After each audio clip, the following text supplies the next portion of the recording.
first time I turned on the active noise cancellation and sat in complete silence with nothing playing, I felt unsettled. Not because it didn't work, but because it worked too well, and suddenly I was hyper aware of just how much noise I usually tune out. When you first pick up the Arctis Nova Elite, the weight distribution catches you off guard. It's not heavy in the way that makes you conscious of wearing something, but solid in a way that feels intentional. Like every material has a purpose. The suspension headband uses this soft cloth material that stretches across the top, and instead of pressing down on your skull, it just kind of floats there, distributing the load across a wider surface. The metal frame underneath has no flex, no creaks, just this rigid structure that feels like it was machined rather than molded.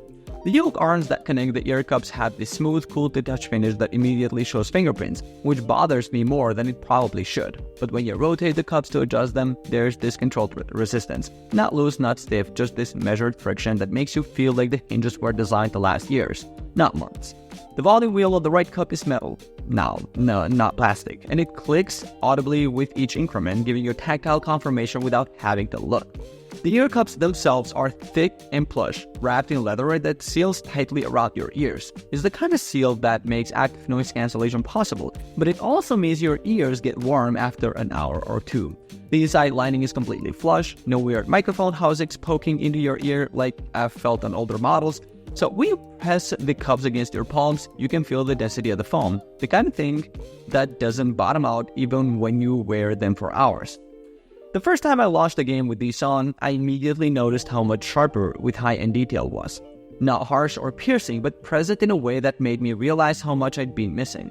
Footsteps had this crisp, layered quality, like I could hear the texture of the surface someone was walking on. That's just the thud of impact. The carbon fiber drivers can handle bass without muddying everything else, so explosions feel forceful but controlled, never boomy or bleeding into the mids. It's not a big deal, but sometimes the active noise cancellation creates this low pressure feeling in your ears, like you're on a plane descending, and when nothing's playing, it makes the silence feel almost oppressive. It's effective, maybe the best ANC I've used on a gaming headset, but it's also the kind of thing you notice when you're just sitting there thinking, and it can feel a little weird. Compared to the headset I was using before, this feels more precise or articulate.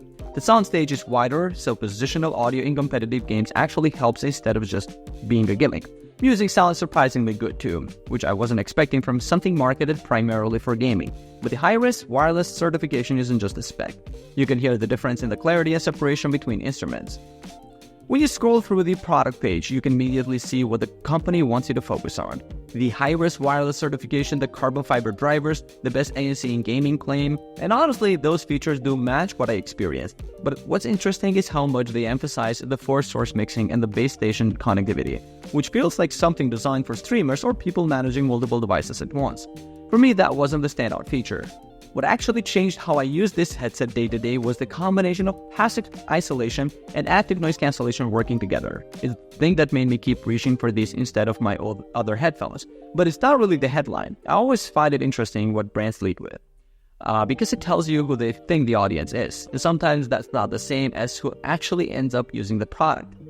After about 3 days, I stopped thinking about whether these were gaming headphones or regular headphones, and just started using them for everything. Work, calls, music while editing, gaming at night. The dual wireless setup means I could stay connected to my PC and phone simultaneously. So when someone called, I just switched over without me doing anything. That's the kind of convenience you don't notice until it saves you from missing a call or fumbling with Bluetooth settings. The battery situation is clever. One charges in the base station while the other one's in the headset, and swapping them takes maybe 10 seconds. I never had to think about charging in the traditional sense, which is rare for wireless gear. Over time, the clamping force loosened just slightly, and the pressure on my glasses became less noticeable, though for the first few hours it was definitely there.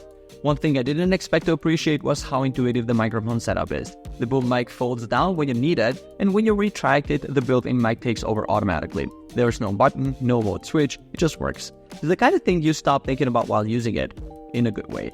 You don't really notice how much it changes your setup until you go back to something else and realize how much you were compensating before.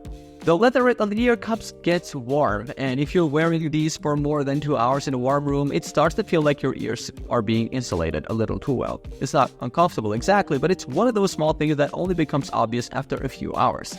The fingerprint magnet finish on the yoke arms means these always look slightly dirty, unless you wipe them down regularly, which feels like a weird trade-off for a $600 headset. It's not a deal breaker, but something I kept noticing.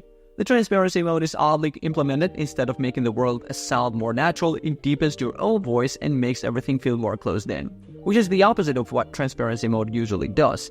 I just stopped using it altogether. If you're the kind of person who spends most of your day at a desk jumping between gaming, calls, and media, and you want one headset that handles all of it without compromise, this is the absolute worth it. The multi-device connectivity, the audio quality, and the battery system all serve that use case perfectly. But if your day is mostly casual gaming and you're not managing multiple audio sources or prioritizing the best possible sound quality, the difference may not justify the price over something half the cost. There's this quiet confidence that comes from using gear that just works and sounds better than you expect it to.